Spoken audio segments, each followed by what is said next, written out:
Hello. Thanks for agreeing to set up this interview. As you know, we only have a short amount of time, so let's go ahead and get started right away.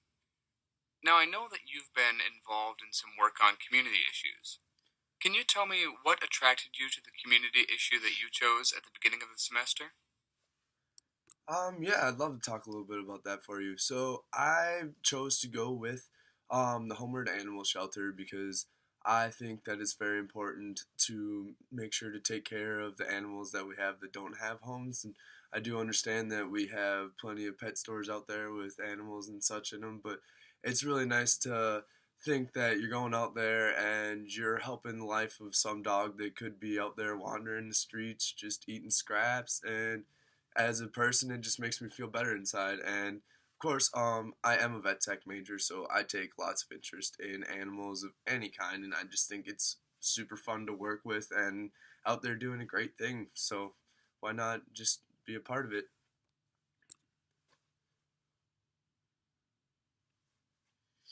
Okay, thank you. Now, your materials also said that you were involved in a community issue team project that focused on a call to action. Can you share with me what call to action your team put forward and why you chose that call to action? Of course. So my team did aquatic invasive species, and though it wasn't very related to my community issue, I thought it was a super interesting topic, and we got our basic issue was we wanted to stop the spread of aquatic invasive species.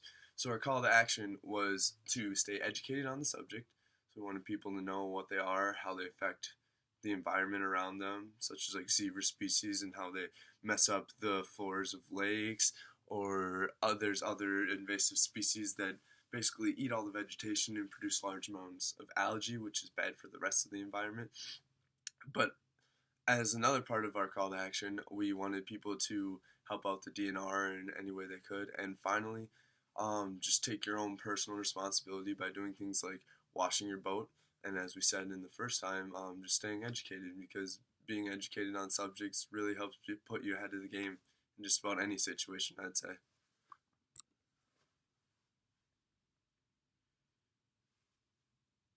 I see.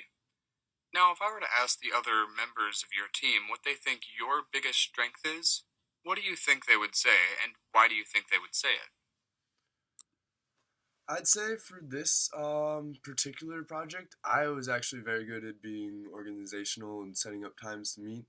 I also think that my teammate would tell you that I'm a pretty conversational person, very easygoing, laid back. I like to talk to people. I don't mind if you have a problem, then we can just talk it out. That's fine.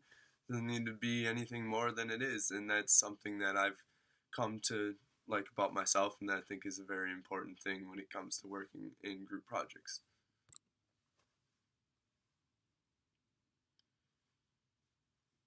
Okay, great. What for you was the most challenging thing about working with your team? As I said, I did really good with the organization this time, but at the same time, the most challenging part was probably working around our schedules to find a time to meet, which my group member was actually very good. We met at 4 o'clock at the library every Wednesday, and we got there, sat down for about an hour, and we just got our stuff done. And I think it really showed in our speech because we got a good grade from it, and I was very satisfied with it.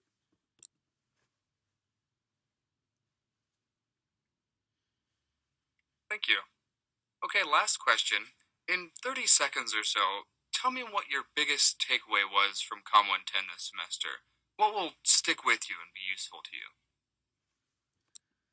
30 seconds. What will stick with me and be useful? Confidence. Honestly, that's the best thing that I've learned. And not just this public speaking, but any of my public speaking classes. Get up there, be confident in what you're going to say, because if you aren't, no one's going to take you serious in the first place. And I guess just to top that off, knowing what you're saying really, really helps with your confidence. Alright. Well, thank you so much for taking the time to talk with me.